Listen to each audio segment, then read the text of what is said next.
Okay, wow. Hmm. Okay, well, anyway, it jumped on her so fast. Typed all that other stuff. It took forever to get on here. Okay, almost done doing that. What I want to say. I am on YouTube, VVS Hair,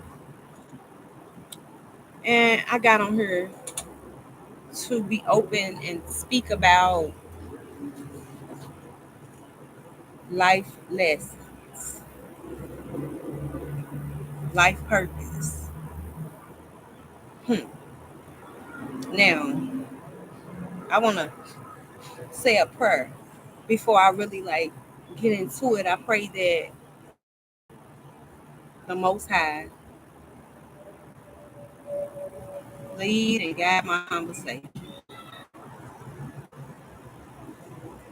and that I'm able to speak it with the correct intention of love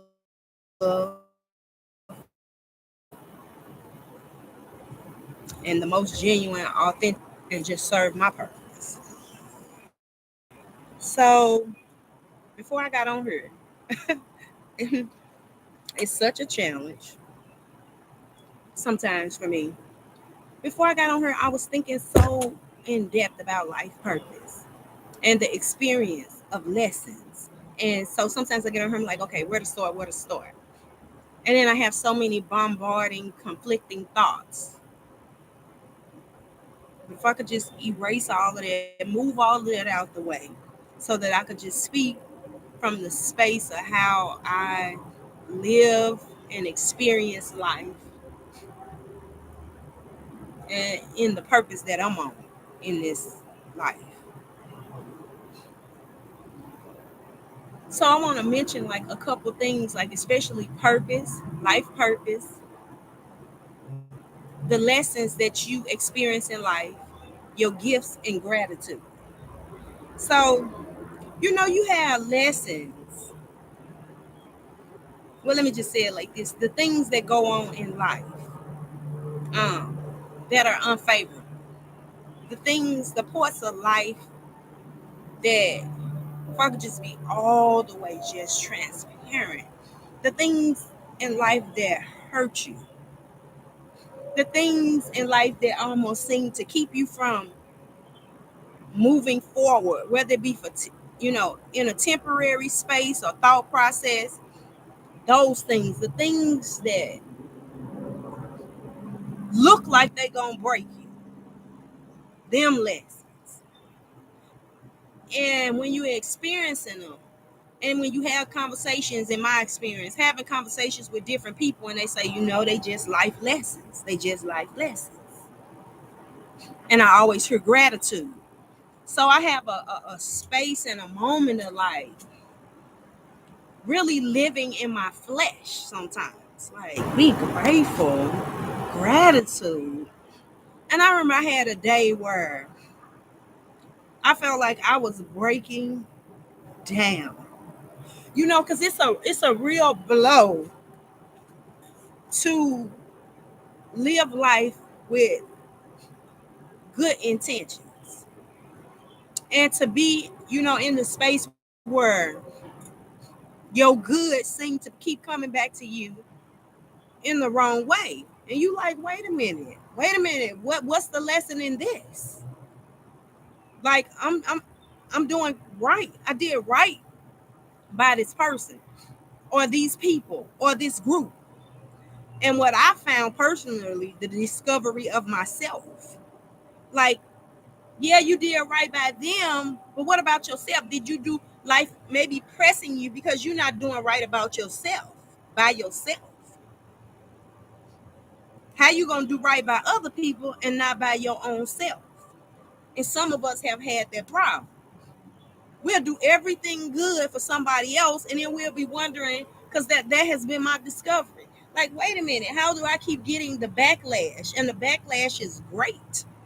And the backlash is great because it's coming from, it feels to me, the spiritual realm. Like, no, you doing it wrong. And they allowing this pressure because you not putting yourself first, doing it all backwards. And so I had went on like just a complex moment of people and defining lessons. Because every time, like, I'm not the person I'm not one of the people that's just with the get along game just because everybody say it. I'm not that person. Like, I'll give you a perfect example. When people talk about regrets and people say, "Oh, I don't regret nothing. The good, the bad. I don't. I'm not that person." So maybe it's a portion of me that still need healing, but I always look at it like, no, like when I had a bad experience, even though I learned a lesson, I regret that. Like, I have experiences that if it were possible, I would go back in time and change that. I regret it that much. Like, I'm just not that person. I don't view things like that, even with the lesson that I learned. Because I'm sure it's people that have lived life without that lesson. And so I really started to get very upset about lessons. Like, just every time something bad happened, well, it was a lesson. Every time, I took up counsel with somebody more mature, than myself, whether they more mature in age or just in thought or wisdom. I always took up a little dispute with that. Like, wait a minute, it's a lesson. And I started to really think about that. Like, what was the point in that lesson? Like, why I keep having these lessons that, like, I'm hating this. Like, I would like to not have these lessons. And so I really started to discover that, like, okay, what is the point of the lesson?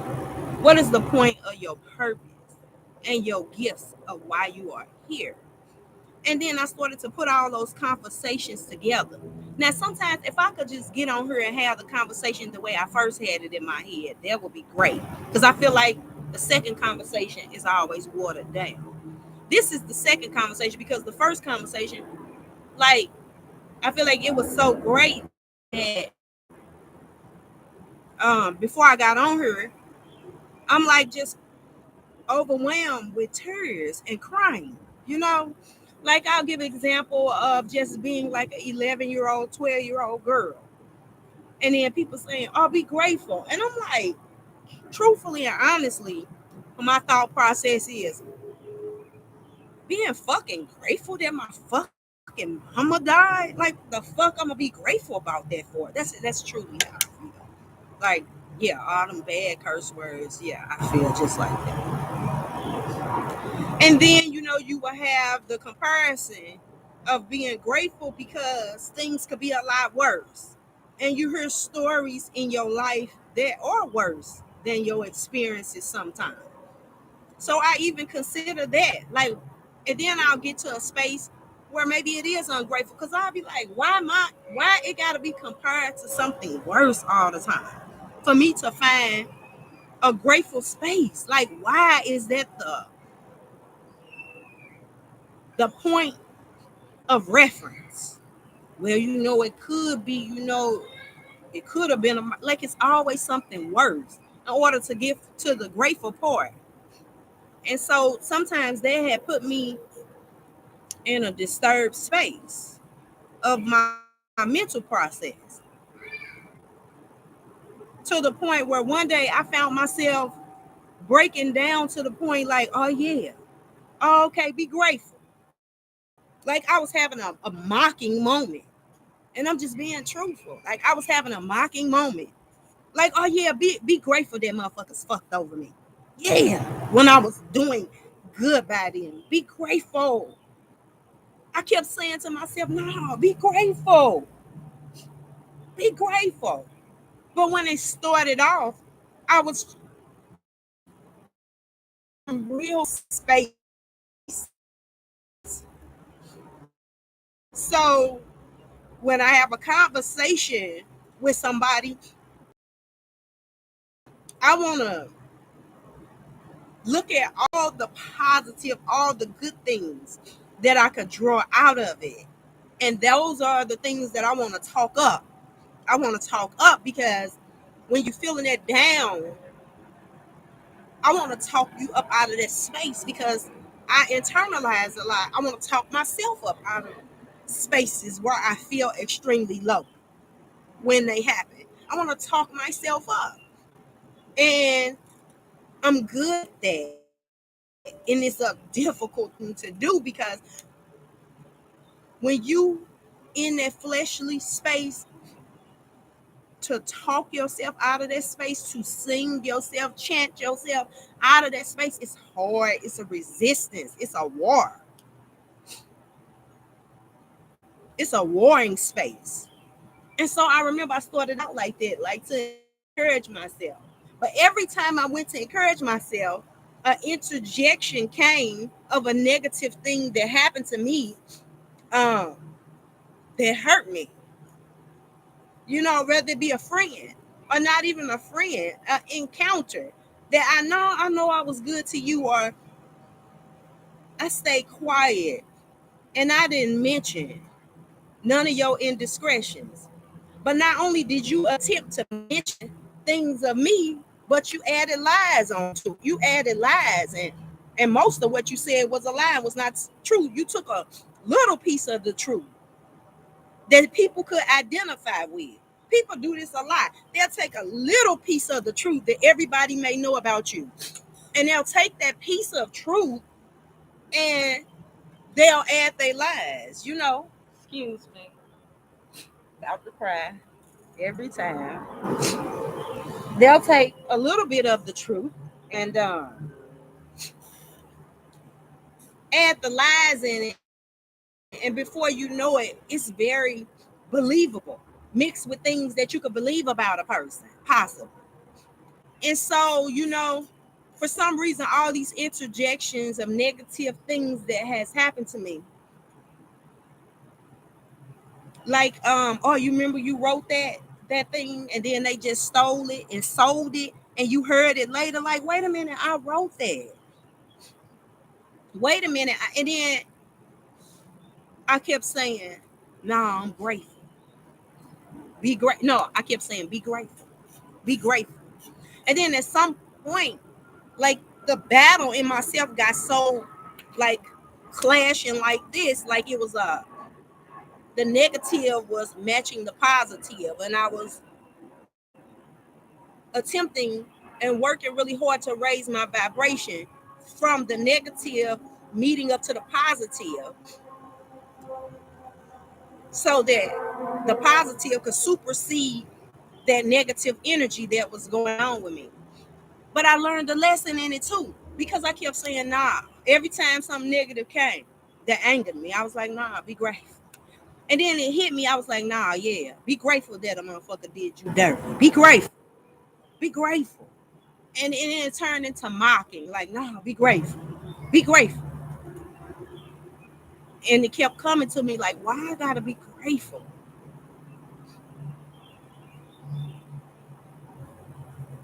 Because if it was not for them things, it would not bring me to a certain point of knowing. I can't even say I'm happy to say that. Maybe I should be. That goes back to those lessons. Like, I'm not a person proud to have lessons that I learned. Like, it's just them lessons don't feel good, so I never feel like, ah, that lesson taught me so much that I feel good about that lesson. I always look at it like, oh, I would have rather not have had that lesson. And how my gifts attain to the lessons that I'm experiencing, and these life lessons feel like the breaking of me, where you could find yourself literally on the battlefield for your mind. And I always like to say, your mind is your everything. And the saying, a mind is a terrible thing to waste. So having those lessons, like, hit you in a way like, nah, this is it. This is it. This is extreme. And hearing stories of greater lessons. I don't even like the word lessons. How about that? I don't like the word lessons. But I heard, like, for instance, I heard a story where a woman, like, literally had so many horrible things happen to her, like, in 1 week. Like, her husband died with the baby in the car. Then something else happened. And then something.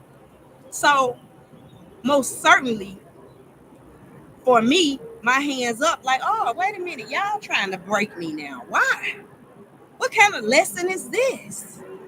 What is this about? I'm breaking down. So when I start really thinking about when you go through something, how you literally break down physically, like your physical form break down into disformity. Now, what I mean by that, I'm gonna go back to what I brought up. I want to be able to say this stuff without tears. Dang.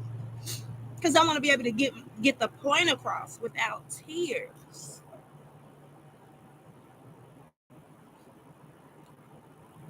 So, like, for instance,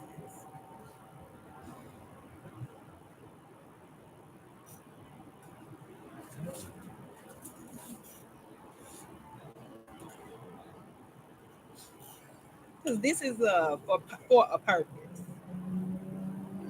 and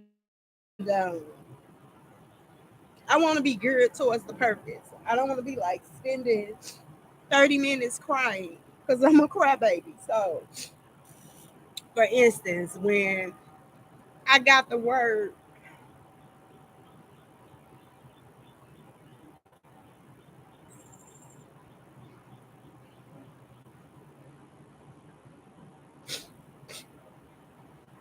okay, okay,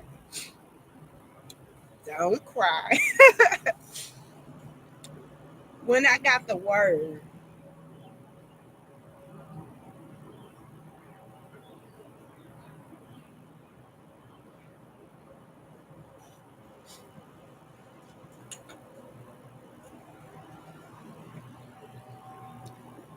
that my mother died,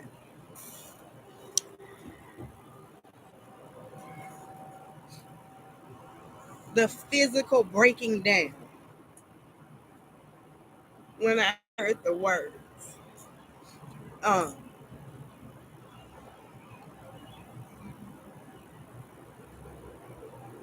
the uh, feeling. Well, first I'll just say what I did. I remember standing by a wall, and when I heard her tell my aunt that my mother had died, okay, where is my strength?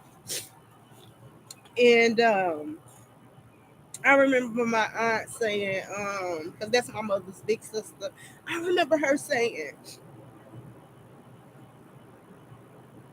"Oh, something pertaining to like she just was like, and she said, she always say that when something was going, she said, oh, I just felt the pain in my leg. I knew something happened. That's what she said. And I remember physically just breaking down.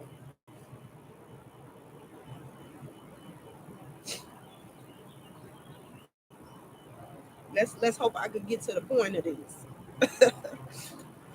And I remember in that moment breaking down to the point was uh what do you do with this?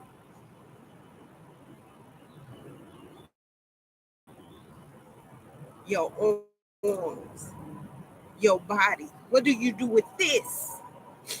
So I remember running, and I remember running into the her kitchen, and she had some pantry cabinets, and I climbed inside, and I was trying to close the door,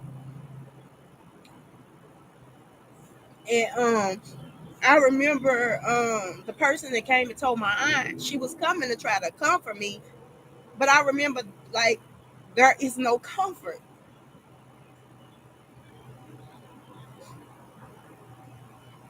was the thoughts. Like, where as a woman now, like, there is no comfort. And just like crying to exhaustion in this form, like the breaking down of this physical.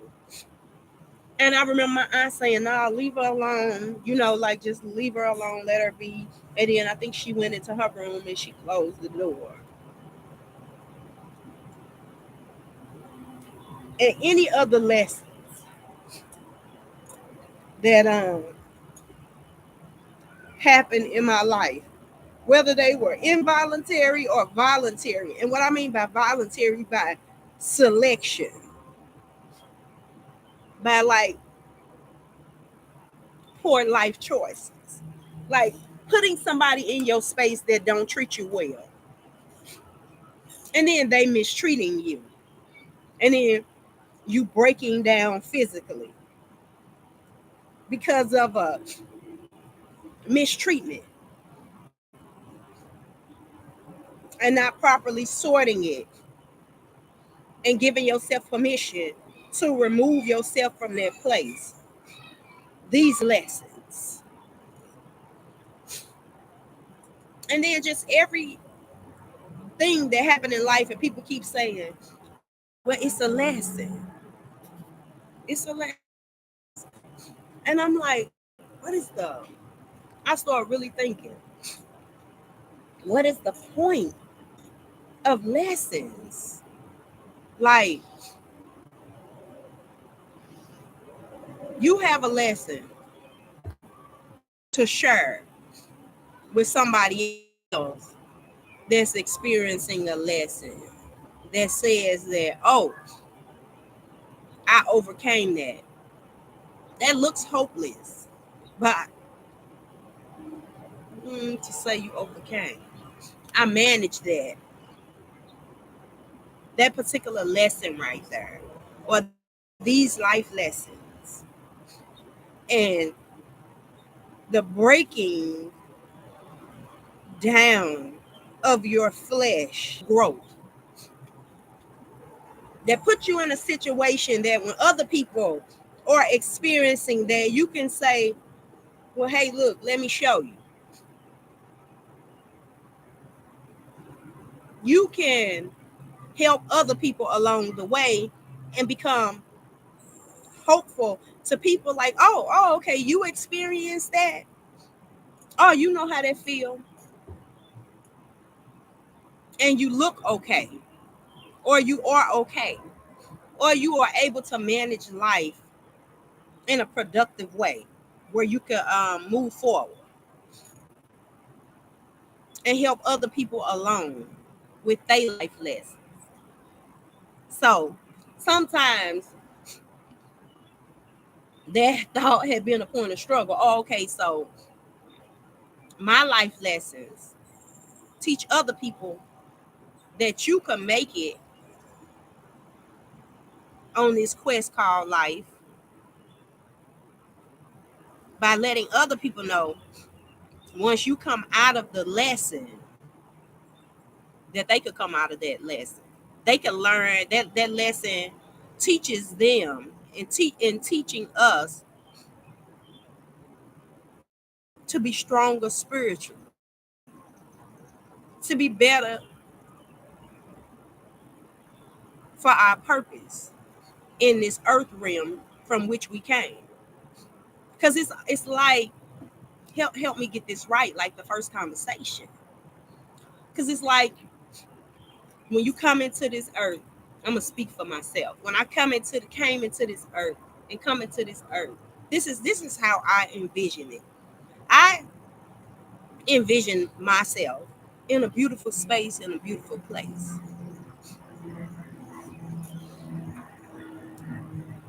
A part of what some people may call the heavenly host. And seeing problems in this earth realm and agreeing to come and help.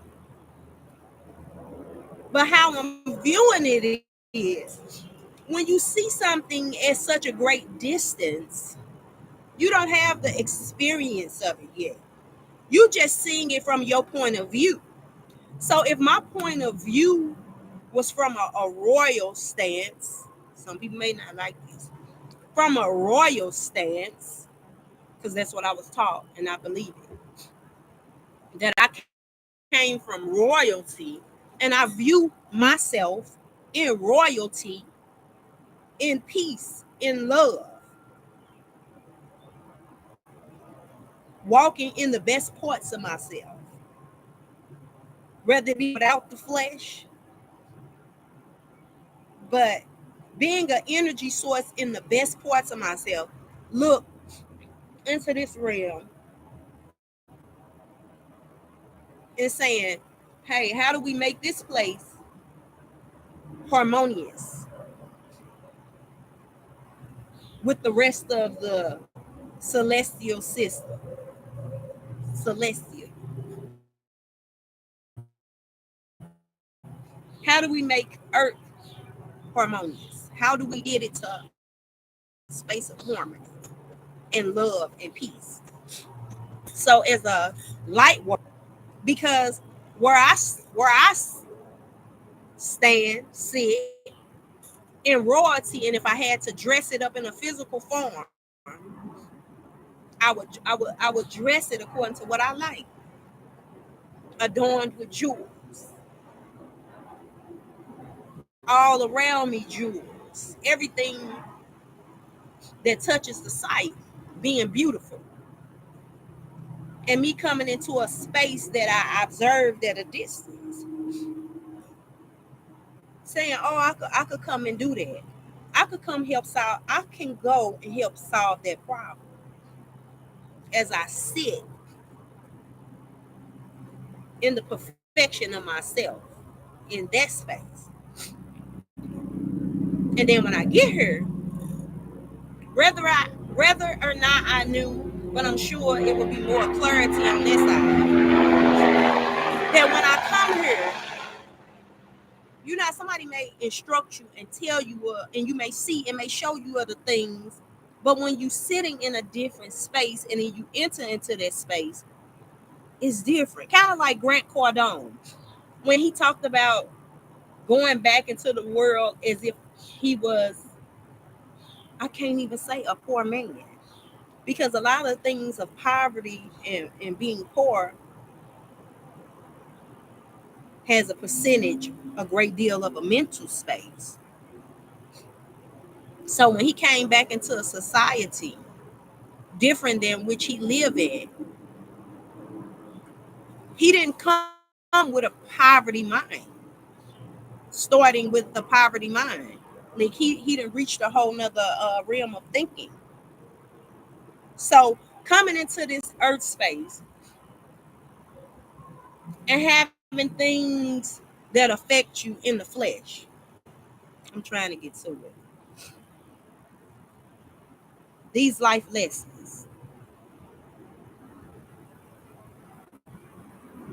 that you experience on your purpose to come here with certain gifts that's going to help you along the way. And then the prodigal son part of distraction. That now you got the flesh on. You here, you far from home.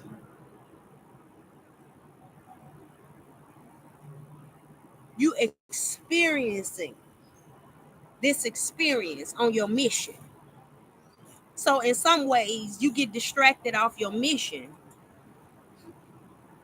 and then you have life lessons to remind you and bring you back to your mission. Here are the things. Here's the thing that I believe about that. And I won't make an assumption. I'll just say what I believe. And if I have to explain later, that's what that'll be. So on this mission, going through something like a prodigal son, I want to use that. A prodigal son. because you got this flesh on now. So you hear and it's like, oh, okay, I want to indulge in this a little bit. Oh, ooh, okay, I'm eating food. It tastes good. Hmm. You know, okay. I'm gonna mention many things. Lust, whatever things that cause you to be like a prodigal son that may distract you along the way of your mission, and then these life lessons interject. So my thing had been the what I'm gonna call involuntary um interjections, like the one of my mother died. Like, what was the point of that lesson? Again, that's how, looking like what was the point of that? And then I can make up some or to go to foster care to be able to help other people that experience the same thing. Why that's a lesson down here? Like getting to the root of the problem. The lessons that we are experiencing to make corrections in the earth realm. Like really getting to the root of the problem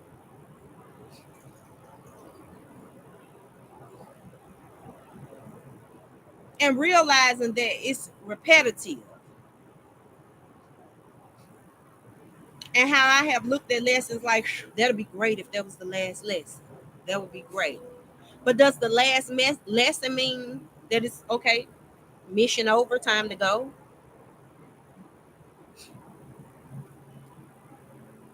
And so, I said with the thought, nah, be grateful. Then it turned into a mocking. Nah, be grateful.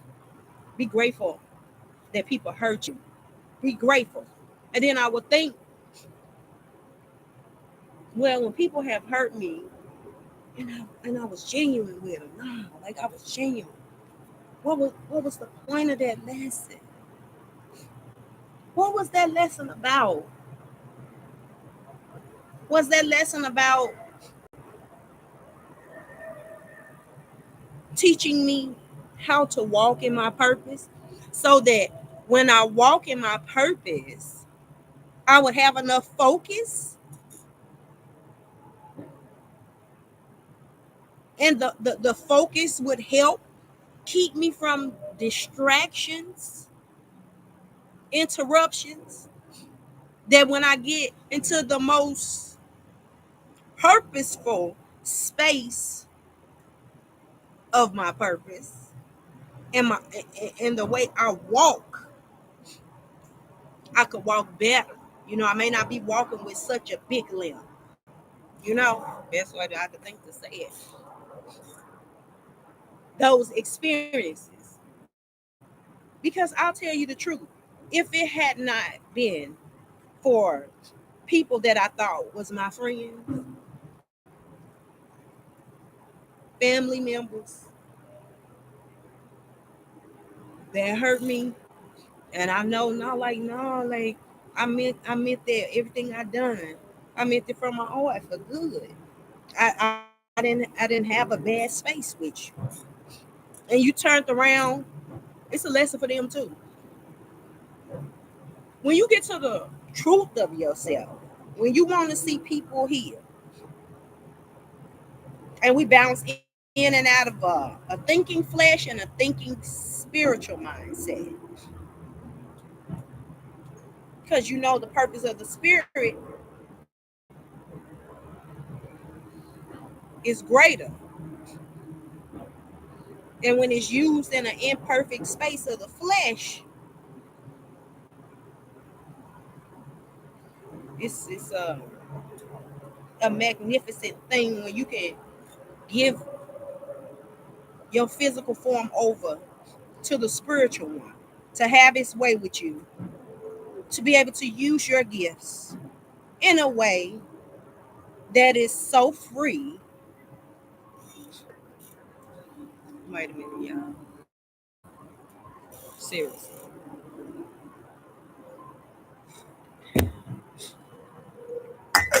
Where you use your gift, no, that's wrong. Where your gift use you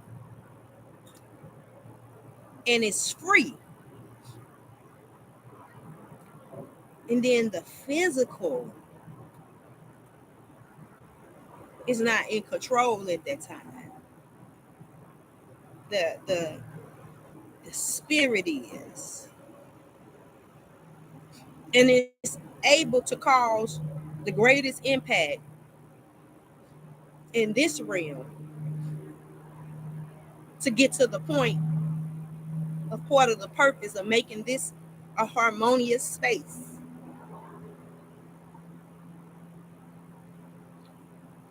The breaking of the flesh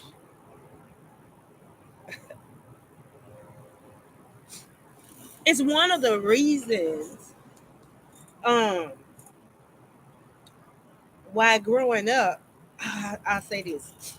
I remember being like a baby, like just learning to walk. And I remember getting on the bus, and at the start of the bus, when I got on the bus, and they have walk up the steps, and you learning to walk, so they let you do it, and then you start walking down the lane. And I remember being a baby and always hearing this here. Oh, she's so cute. Oh, my mother, let me start with that, was excited to have a girl because she got boys, and she was a woman that always wanted a daughter. So, when I hear the stories, like always praying and wanting a daughter, and then to have one, sometimes a person, a parent, I'll just speak of my situation, could be so excited about that moment where you spoil their child because you're so happy to have something that you didn't have that you wanted. For whatever reason you wanted them to dress them up and make them look cute, I would assume that's why she wanted a girl. She wanted to dress her up, make her look cute, comb her hair. I don't know. For me, it was quite the opposite. I did not want no daughters and have four. I did not want none. So I always viewed it from a distance as a problem. So when I would get on the bus, people would always say, "Oh, she's so cute." And by the time we got on the bus to wherever our seat would be, end up being, I would have a nice amount of money, like straight up. I remember, and it had got to the point where people started seeing it like older cousins, and I remember vividly my cousins having an argument about who I'm going with this day. Made me feel straight important. Like they arguing over me, like who I'm going with this day. And they used to give me a lot of love because um one of the sisters' daughters, and I was way younger than them, at the time.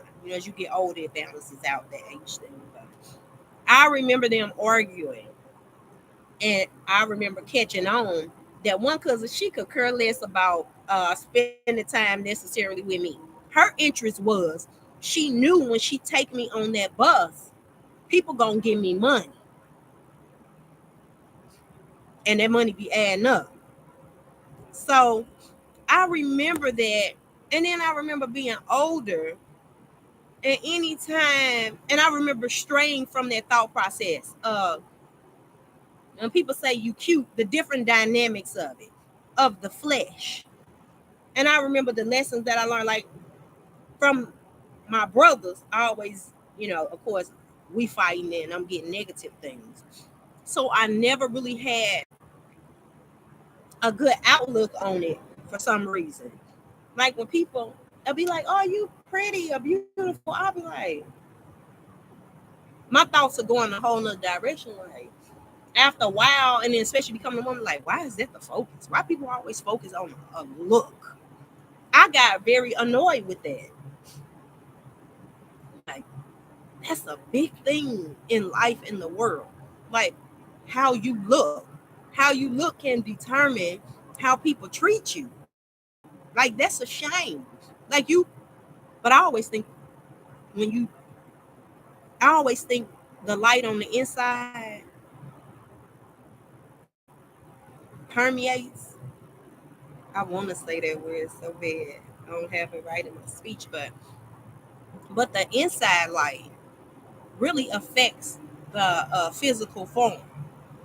Because I have looked at people and saw nothing but beauty, and somebody else said the person, or multiple people said the person ugly, and I'm like, nah, I don't see that, because the inside was so beautiful. I feel like you could be so beautiful inside that when people look at your physical form,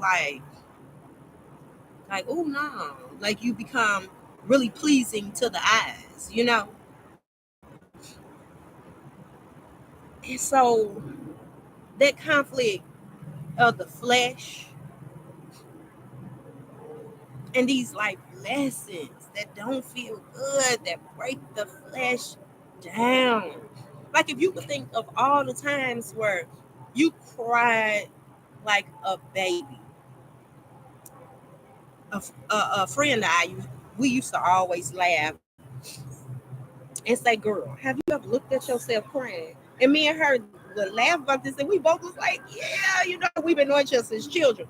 I'm like, "Girl, I have been crying in and crying so bad to the point where I looked at my face crying, and it sent me into it lifted my mood just to see how the emotion disfigured my face. Like how me breaking down crying and looking at myself like, if I just be frank, like, damn, you looking real like that's what I call it, y'all. Like you looking like a straight through piece. I don't say through, a straight through piece, crying like that. And it had made me laugh, and me and her laugh about that. I'm like, girl, I done looked in the mirror one day, called myself in the mirror, boo-hooing, crying, breaking down. Like, damn, girl, you looking ugly, crying like that. Made me burst into laughter. Like, went from crying to straight up just hysterically laughing hysterically. And saying these lessons have been instrumental into calling me back to the spiritual purpose of myself. Because along this way in this life, I have discovered men in a way, like, oh, I like men. You know what I'm saying? To the point of, wait a minute, girl, how you viewing this with these men? Like, you like them better than yourself? That's what I realized when I put up with mistreatment. Like, wait a minute, wait a minute, wait a minute. How you like somebody more than yourself? How can you come up with any excuse? I don't care what it is, if it's money, if it's, oh, what I'm gonna do with the house, a car, what? There is no excuse. And as much as I have hated these life lessons, let me tell you, these life lessons have done, and I have even said at some point, is it another way that I could give? But as resistant as I have been, it's as powerful the lessons have been a lot of times for me. Like I would be so shy and timid, um, to the point where I will on purpose just not come and get something that's for me.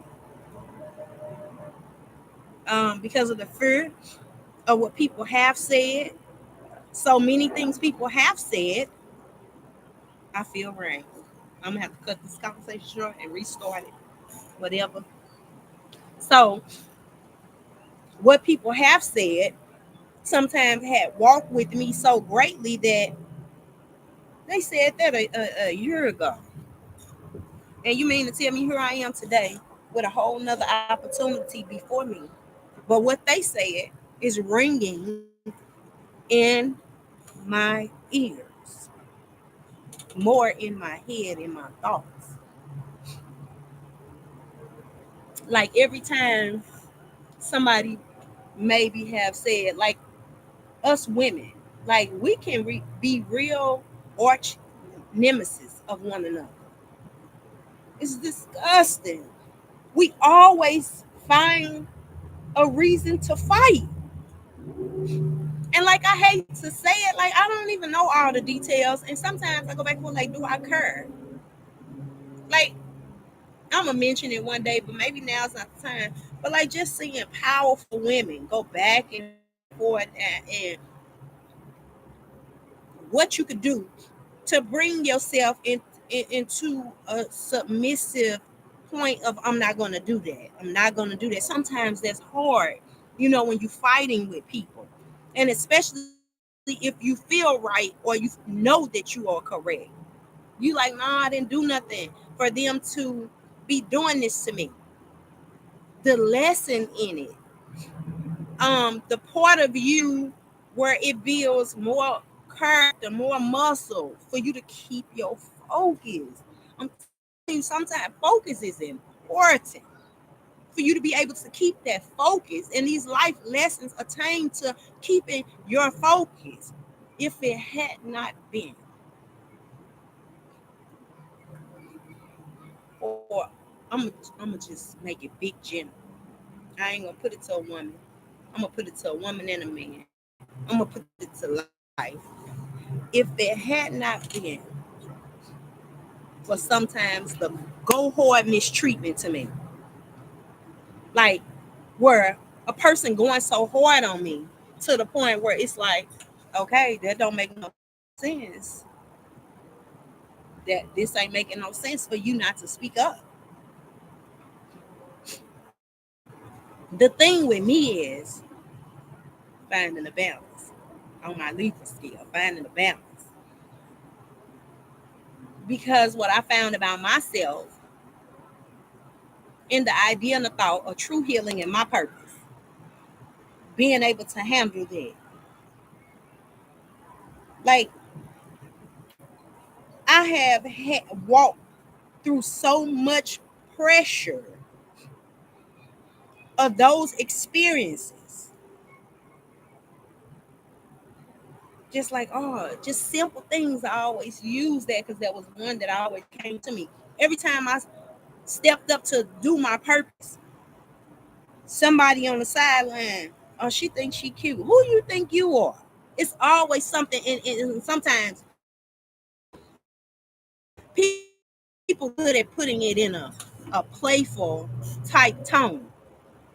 You know, like, oh, I was just kidding with you, girl. Mm-mm. Just the many negative things that's said. Like, you could really be jamming and doing great on something, and then they slip in and say something negative.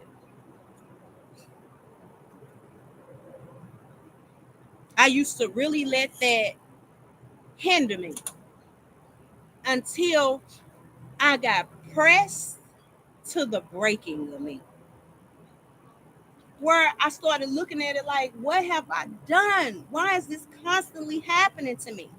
It's happening to you. It was happening to me because I failed to live up to who I truly am, to walk on purpose.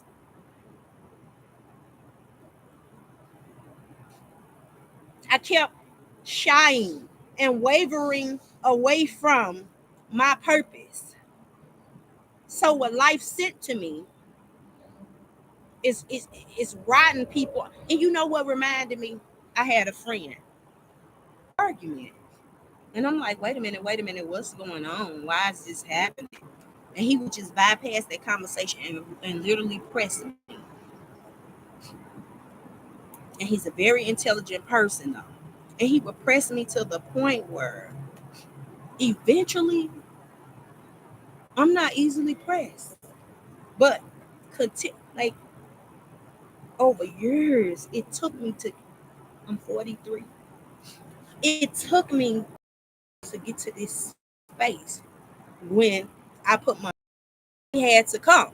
But this was the problem. When the day came for me to put my foot down, it's been plenty of days for me to address it properly or to learn how to through experience. He had pressed me, and then I was so upset finally that I cursed him out. And then I was like, I don't like that or whatever. And then I thought about it. I was so upset. I thought about it. I started crying and I thought about it. And he was like, yeah, I'm gonna make you tough. And I was like, you think that's smart? And you think that's making me tough? Um, it did make me go into another thought process. All these experiences combined, being with somebody every day, and then them mistreating me, going behind my back, attempting to make me look bad before people. When I sat with the hurt and I addressed it personally, like, no, I did nothing to that person. Like, when I went over my behavior with them, and when I questioned myself, did you always love?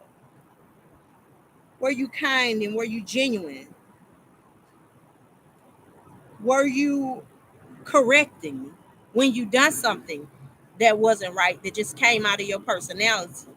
Did you do the work to correct it? Did you apologize? Did you do things that was hurtful? And when I answered the questions truthfully and honestly in myself, and the company I keep, listen, it taught me a good lesson. The company I keep.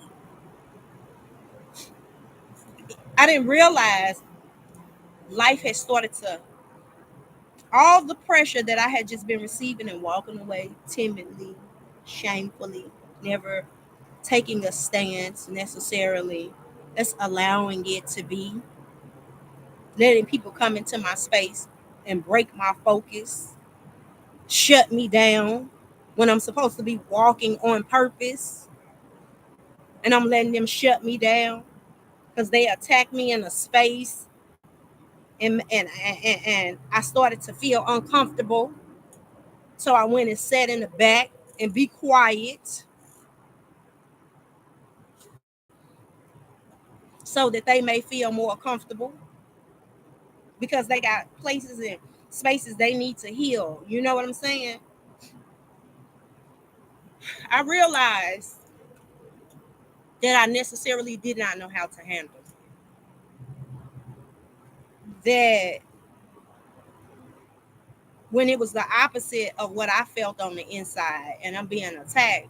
Like, nah, straight up, I love you, you know, and you attacking me because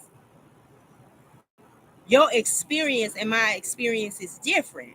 But you and I have encountered each other and have come together in a space together where we together often, where we learning and knowing each other. And I'm seeing you got these tendencies where you get low because you maybe grew up in an environment where people was always doing low things to you, so it's impossible that I'm walking in love with you. You got to get me before I get you. You got to get me before I get you. But I'm never intending to get you. But in your practice of life and your experiences, inevitably, it's always been that. We both learning a lesson is what I realize. And sometimes when I have responded on the extreme end of negativity, where I'm like, see, I'm tired of this. Let me get back with her.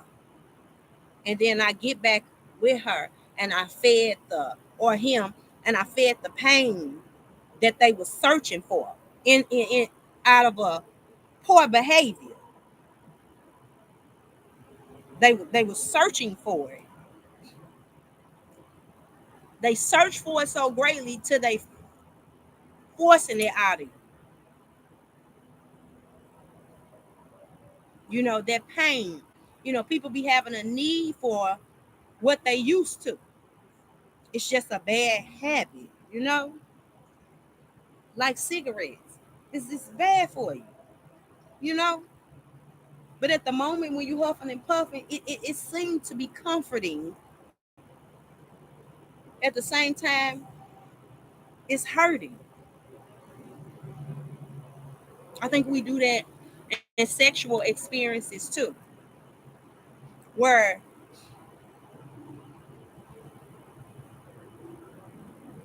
you could be fighting and arguing with the person, because you use something in a medicinal way that ain't even it's not medicinal.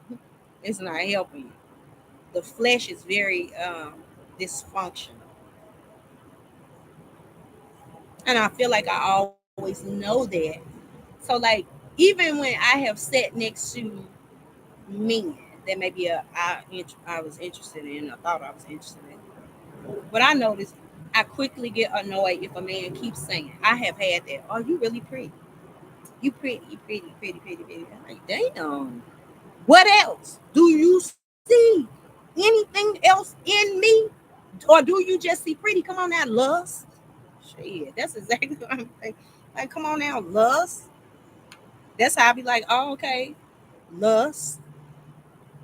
You don't see nothing else. That's all you see. Something you think pretty. Real hard. So my spirit could leave. I could walk on purpose. Because if it wasn't for all that pressure, I probably still wouldn't be walking on purpose. And what a shame that would be for me to have come into this life and not let these lessons impact me to the point to bring me back to myself like, lesson. You came here because this lesson. You came here because you agreed in some small way or large way to make this inhabitable place of peace and love that works in harmony with the rest of this omniverse, universe. People, you know, a little leaven leavens the whole lump, and we got so much leaven in every single aspect of life. Seems like it has been tainted to the point where you cannot even speak without an objection. You can't speak without an objection. You got to Rubik's cube it. You know what I'm saying? You got to be like, oh, okay, wait a minute. You got like all the colors got to match on this side. All the colors got to match on that side. I got a red one over in the blue, but every color match. But I got a red one in the blue, and that's somebody finna get off focus, off course, because since you got a red one in the blue, well, you know that red one in the blue, but all the green matching, all the yellow matching.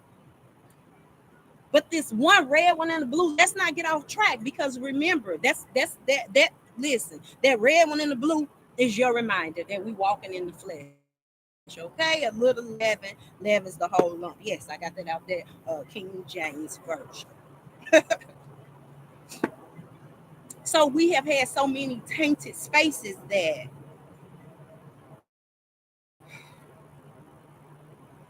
in order to heal, like maybe my purpose is to heal right here, and somebody may get distracted with the one red that's in the blue, not realizing, oh, okay, that's the space that's showing up as the human flawed side. The fact that we are still walking in the flesh, that's that presence. That's that. You may not identify it as that, but I am. And my purpose is this right here. So don't keep mentioning this red one while, or you can, but my lessons in life have brought me to the space of you have to focus to get your message across. Because many of the distractions they come, but the ability to stay focused regardless of the distraction. And how would I even master it if I had not been pressed with distractions? How do I ever get to the space? So them lessons of distraction came so many, caused so many breakdowns,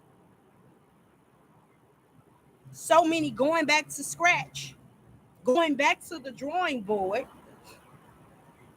Now this support that's good for the Les Brown. Because I like to say that saying too, practice makes perfect. when he said that's not true. Practice doesn't make perfect, and I totally get that. Practice may make for perfect. I still want to try to get it in there. You see that? Make for repetition, mastery of And the reason why I say that is you may be doing well with your focus, and then something comes and interrupts it. They press the right buttons. That's why meditation is so important and so good. They press the right buttons that particular day that throw you off your focus and your purpose, and you didn't get to serve well because you gave your attention to the interruption. I'm talking about things that I'm guilty of. I gave my attention, personalized. I gave my attention to the interruption. And by giving my attention to the interruption, my rock in the negative, I did not even help that person. I didn't help them. Because in all my studies and all my teach lessons of learning, I'm a student of this life. And all my lessons of learning, I already know why you're doing that. Like I know why you're doing that. I know why you set out to hurt me. So many a times I have been passive because of that. Like I'll see on the outside of a person this big bad tough bully. I'm talking about boy, oh yeah, she finna get down, she finna whoop people up. She did he this, he got this tough outer core. Bro, you a straight alligator. That ain't what's on the inside of you. You fluffy, you cotton on the inside. That is not what's on the inside. I think even the toughest outward person that you know, like that go to person, oh let me go get what's her name because they finna get down. Like they gonna get ugly with the ugly. Even that person internally, something good is going deep down in there that they've masked with all this hardness. And I'm a person that truly believes, and like this what I was saying earlier, y'all, straight way, that I was gonna say it in a certain way. I truly believe that life will give you so many lessons to the breaking of you with the intention to supersede, to go past the flesh, where you go back home and tap into your purpose of why you here, so that you could get your job done. I truly believe that it will keep yielding lesson after lesson after lesson. Say you ain't getting the lesson and you breaking more and more and more until you break. Because you're not doing your purpose. I feel like life will break you. If you keep fighting with your own agreement, how in more some areas of the conscious community where they say a contract, if you keep fighting against your contract and your purpose of why you here, that you agreed to come here, and you keep fighting with it, and it keep giving you lessons that's breaking you, and it's breaking you more and more, and it's just breaking you. But at the time it's breaking you in the flesh, the requirement is to free your gifts and that spirit, and to let give listen, put the power source where it naturally belongs. I hope I'm getting this right. To put the power source,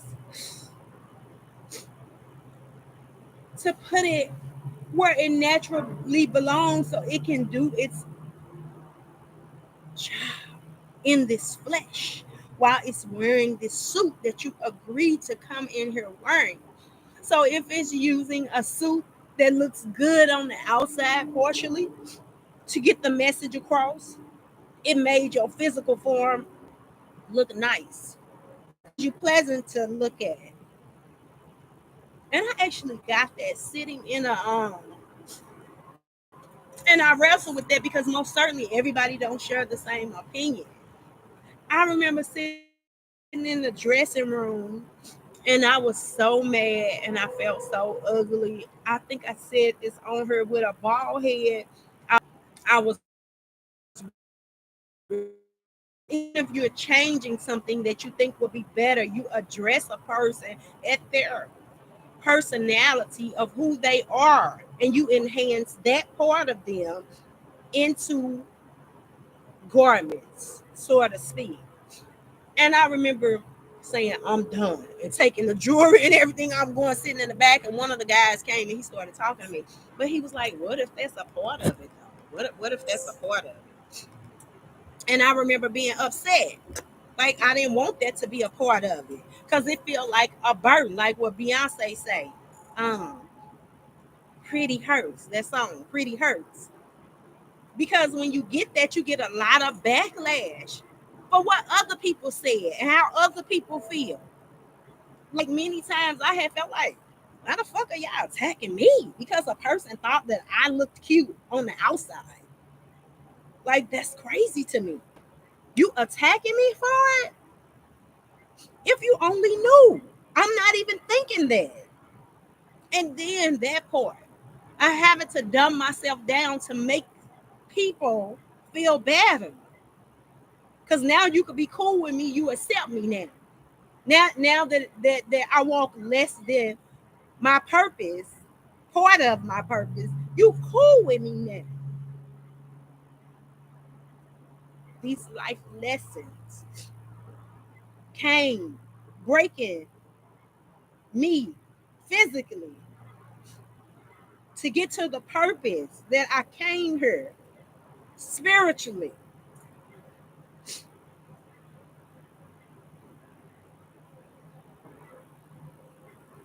A young lady here. I've been told her name is Dana. She walk around. And I always, sometimes, some days, I will be on business calls and I pull over at a gas station near where I live. Because sometimes I want to get the conversation over before I get in the house or get near my house. Because once I pull in the driveway, then my children running out, mama this, mama that, mama, request. So I pull over at a gas station near there and I would just watch her walk up and down, up and down. And I would be on the call. Basically, it would turn into a multitask where I'm on conference calls and I'm just watching her. And I would let the window down a little bit just to hear her talking, cursing in the air. And then sometimes I would tune into her conversation, like what she's saying. And then one day I was listening so intensely that a guy, he was like, oh, you tripping off Dana. And I said, yeah, I'm listening to what she's saying.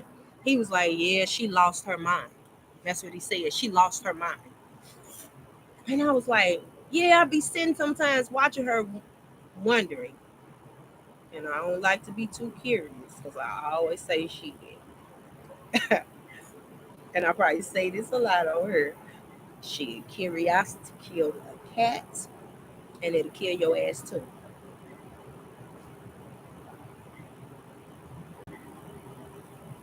Even though they say they got 9 lives. And I was like, really taken by that. And he explained to me, he was like, hey, her son got murdered by the police on this. Because I was like, I know she just walked the street. I've never seen her walking through a neighborhood or nowhere else in that neighborhood, that street. He said her son got murdered on this street by the police. And he told me the story, a little bit of the story of her. He said she wasn't always like that. And I'm like, she was just a regular, like you could talk to her. And he was like, yeah, she wasn't always like that. He was like, I've been living over here for a long time. And he said when the police killed her son, and then she popped out, like she was very depressed and talking about her son, and then she just been doing this for years now. And I said, wow, like that's why it's repetition, because you have to make a decision in the breaking of your flesh to keep going. You gotta make a decision to keep going. And things will press you in such a way. Like it be plenty of times where I just would want to do normal things, but in some ways I feel like it protected me too. Like I always hated too much attention. Like if I go somewhere and too much attention, I be like, I'm getting ready to go. These motherfuckers getting on my nerves. Because for one, what too much attention does for me, it sends a lot of energy. I'm getting everybody energy. I don't know what's for me. I didn't know at some point I did not. I was in such a rejecting mode. I didn't know what to do with all that energy. I didn't know what to do with it. Whether it be like I swear, it have been times where men done stirred me down, and I feel like I could safely say, like, damn, you made me damn near trip and fall and bust my head, like stirring it hard. And I'm the type of person that'll say something like that too. Just from a like that's how I feel. Like, damn, look another direction. Like, what are you stirring at? Not knowing what to do with the energy, not serving my purpose, not serving my purpose to the point to a breaking point. Like, no, you gon' like to a Jonas in the well point. Like, no, you gonna do this because you agreed to it to the breaking of you. Like, no, to the breaking of you, you're gonna do it. You're gonna do it. Because really, the challenges come to make you stronger, to cause you to be able to walk in your purpose, to become more powerful, to be able to be aware that there are distractions that exist. But as the distractions are coming, like, no, I got you too, Mr. Miss Distractor. I see you. I see you. I see where you need help. I'm going to stay focused. And in the process of my purpose, I'm helping me with these life lessons. And whoever ear is present to listen, and I'm helping you too, Mr. Miss Distractor. But I gotta stay focused. The point is to stay focused.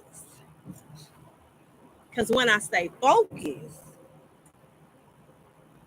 I can fulfill my purpose. I could walk on purpose. I could do my work when I stay focused. When I get distracted, I create too much more reasons for others that may have been paying attention because they needed it.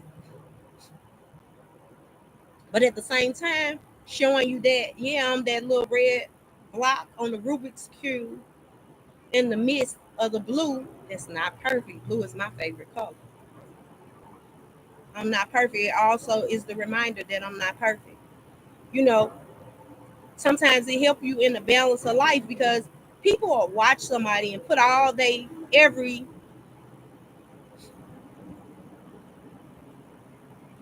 idea of what perfection is on the one person.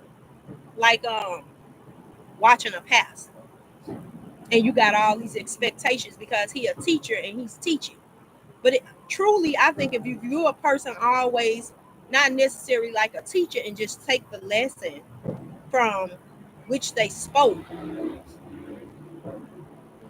You might not be so disappointed when they do something wrong because you didn't allow yourself to take them out of a human body by requiring them to be perfect because they told you a true life hack, a true life lesson that they spoke to help you get through and get to your purpose. And then when they came short in whatever way or form, now you discouraged more. But that's why it's important too to stay focused and to stay the course. Because like Bill Cosby come to mind, and your being your true authentic self, and realizing that along the way of your true authentic self, you just live in life, but people don't want you to be. They don't want you to be all the way human like them. They have a higher expectation of you, and when you fall short, they not only calling you on it, they turn to hate. They'll hate you,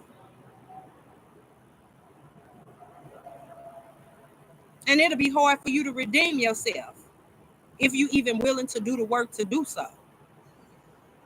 Like Bill Cosby. I'm gonna use Bill Cosby as an example. Watching his show and then hearing what he's done to what they saying he done, what he's accused of doing. It's decisions along the way of life that if you not entered into that prodigal son space where you go lay with the pigs and you indulge in the lust and the negative things of life.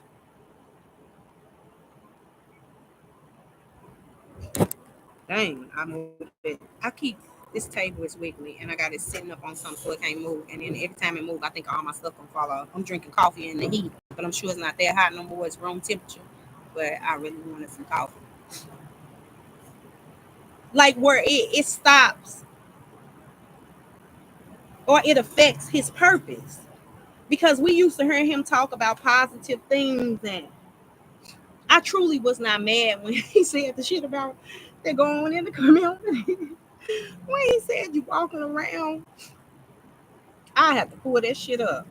When I heard it, call it what you want, in my ignorance, in some space of me, I laughed.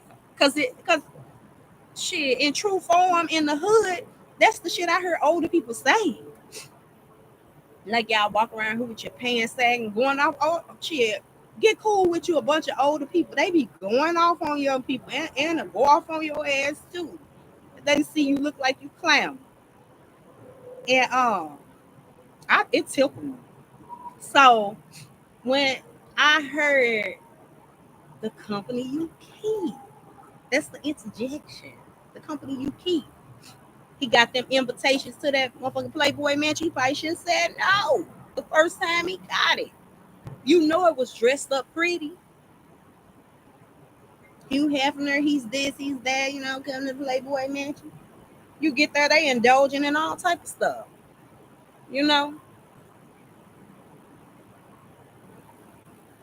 The ruling, governing spirit in that space can take you.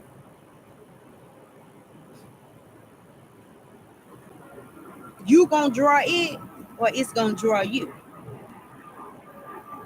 And a lot of times when you outnumbered, if you don't run and get out of that space, it'll draw you.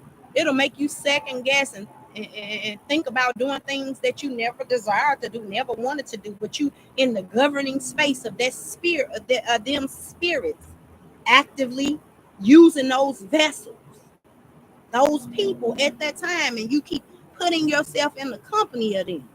That temptation, that interruption, that distraction that knock you off your focus, that life lesson that hindered you, if you dare, to redeem yourself, that make you act out of character. Now people disappointed because they don't expect that of you. You always talk positive. You do good. People don't expect that of you. That's disappointing to see from you. the fall from grace that show you that ah, they not perfect. Because people quick to put you in a perfect seat. Like I'll give an example. I got tired of being pressed, but not knowing the two sides of it. Well, no, I can't even say not knowing, being aware, but the flesh won't that day. Oftentimes, more than I would like to admit. Um, where I'm like, no, I'm about to cuss this motherfucker out because I'm thinking about all the times I let people pass. And now you think I'm gonna let you pass too. I ain't done nothing to you. I'm giving myself reason. I'm giving myself reason to address this interruption of my focus because I put myself in bad company. Bad company does corrupt good manners. Yes, it does. Yes, it do. Bad company corrupts good manners. It's true.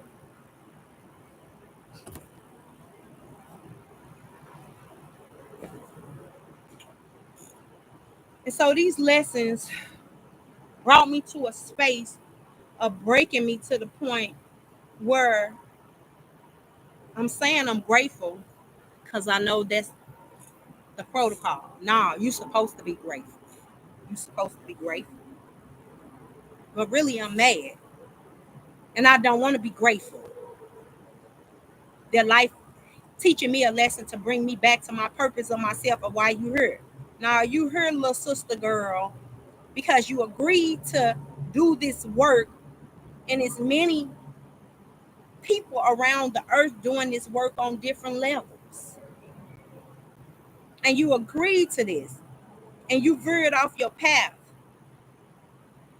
doing multiple things of distraction. But even in that, even if you even in you getting off your path and your purpose, there was a purpose in it.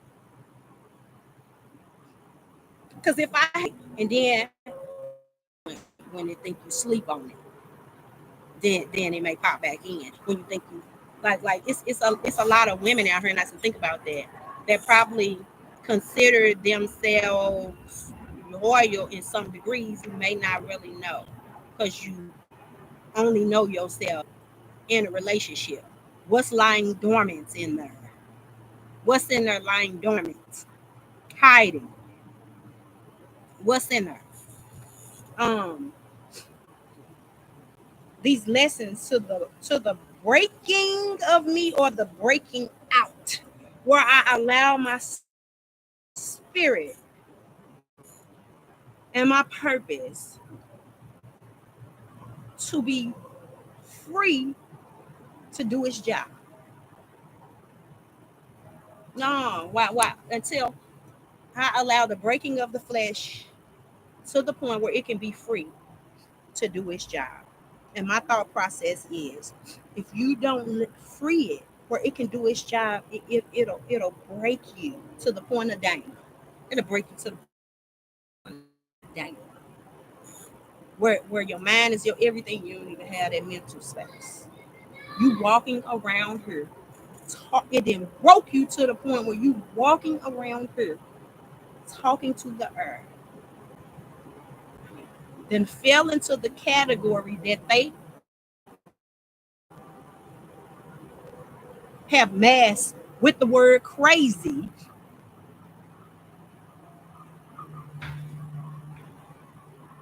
where you spiritually you possessed by the opposite, by the negative have possessed you. The interruption, the interjection have possessed you. You broken to that point. But our ancestors, for those of you that call it ancestors, that celestial body. I'm saying it both ways.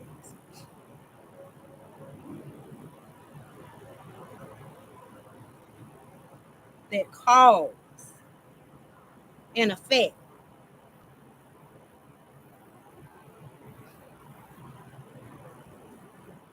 That part that does not abort the mission. It will abort you before it aborts the mission. Like, no. This is why you hear, come on, chop, chop, chop, chop. Let's stay the focus. Oh, you ain't gonna stay the focus?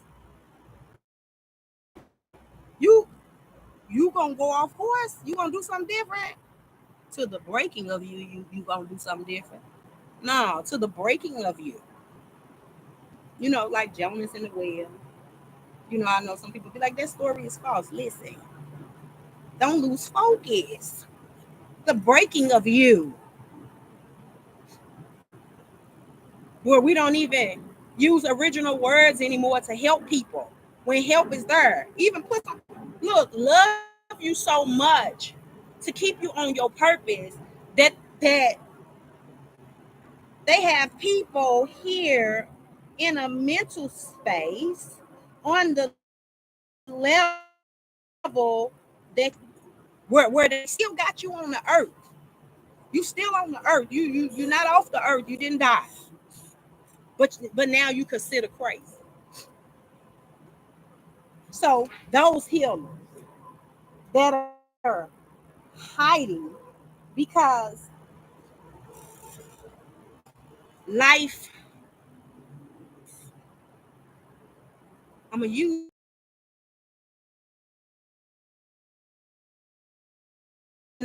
over had reject them to the point where they had to go and hide. Now in their hiding, they still hiding. And you know they're hiding because too many people walking around with the title crazy. And it's help out here for them. It's people know how to come into that special space and help them. But the part of their work is so abnormal, so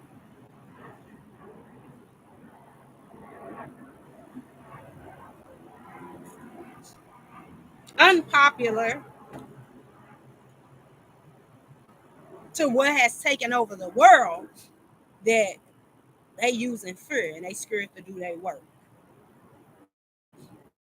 So it had made me look more into my purpose because now you talking about explaining something that people refuse to now even use the common sense to see. They using diluted words like crazy when people are possessed, and then they using diluted words calling them crazy. No, they are possessed. Let's get back into etymology and get to the root of it. What's really going on when somebody mental space then went to the state of that type of breakdown.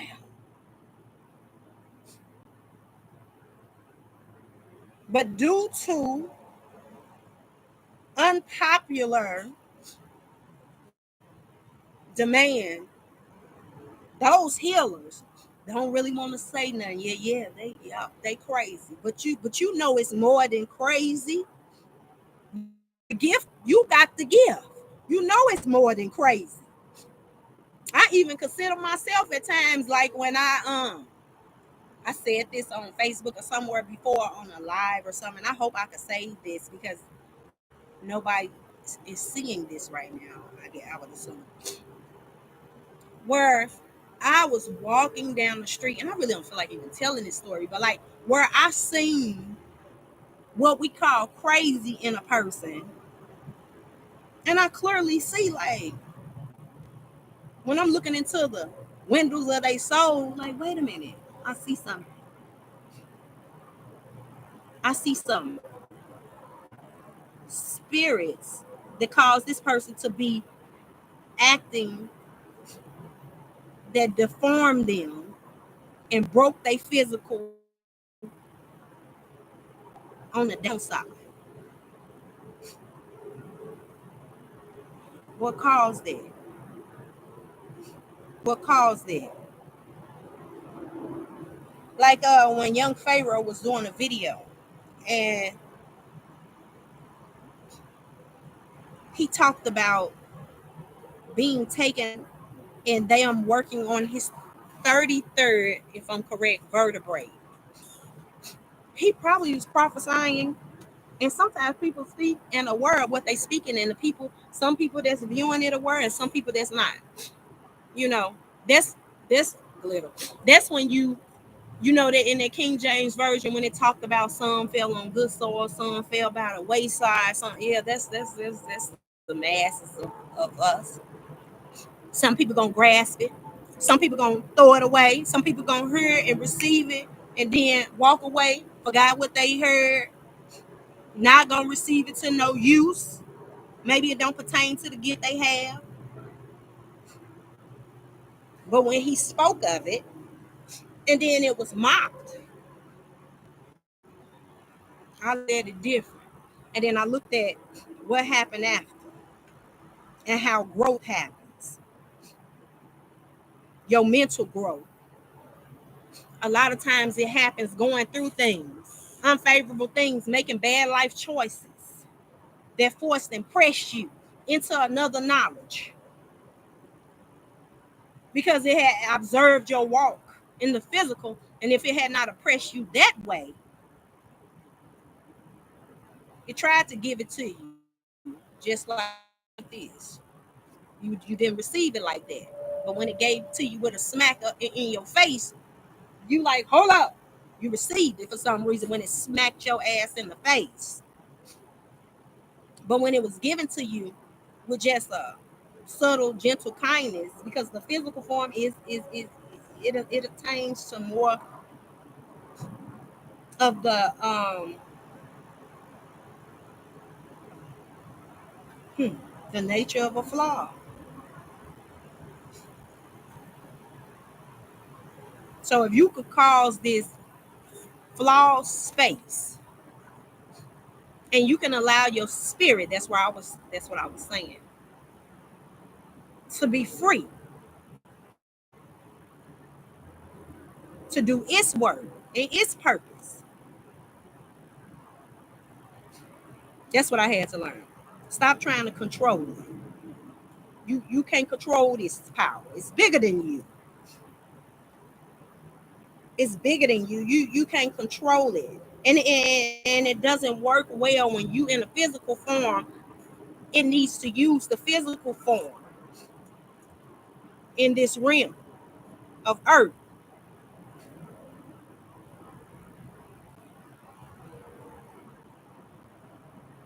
And with you trying to control it, hindering it, doing its work. So when I get that, and life pressed me with these lessons to the point where I gotta say, okay, I let go. I let go. You know,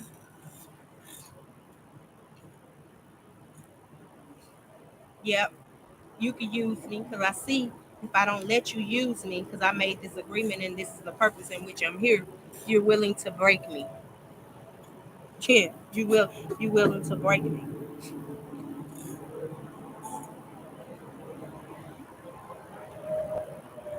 Jonas in the wheel, yeah, you willing to break me because this here is crucial to this realm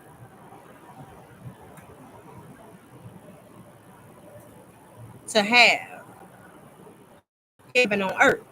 It's important. It's important for you to do your job that you agreed to do. You ain't have to. That's what one day he hit me. I was very upset.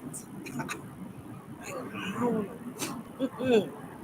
Somebody else. No, you got you what? That was like, I felt like they bust out laughing. Like I felt the moment they laughed. She down there tripping. She's tripping.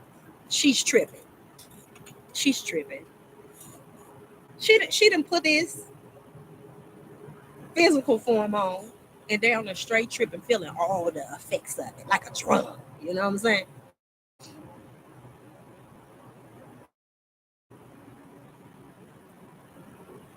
Yeah, I've been drugged before. I was gonna say I can't tell you the effects of a drug. Yes, I can. I've been drugged before. Oh, let me say. Okay, I'm gonna get out here, y'all. I may be telling too many stories in one, but lessons. Oh, the walk. Like for instance, I had enjoyed smoking weed.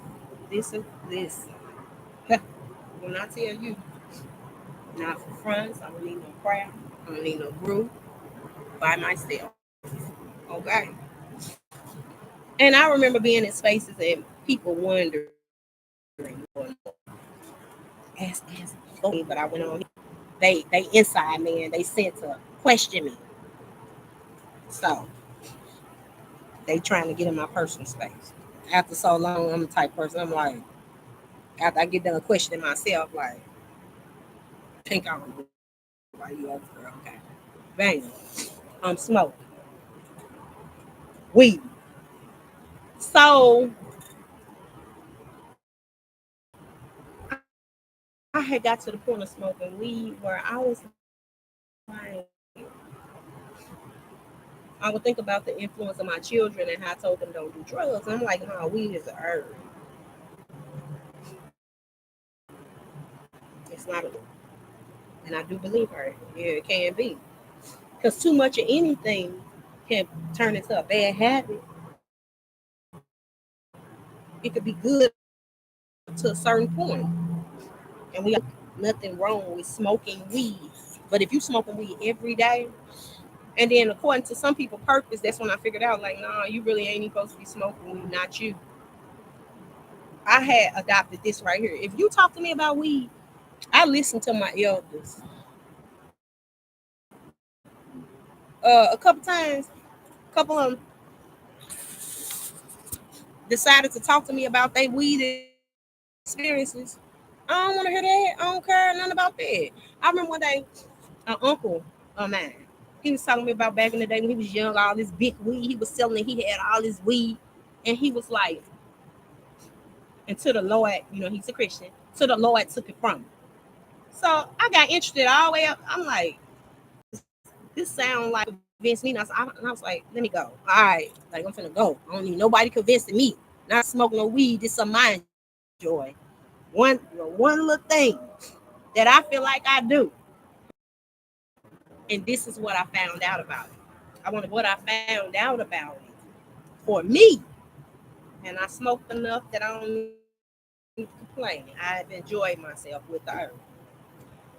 So, what I found out about it for me is, for my purpose, like, have somebody ever told you a story and it's like, nah, that ain't believable. That didn't happen.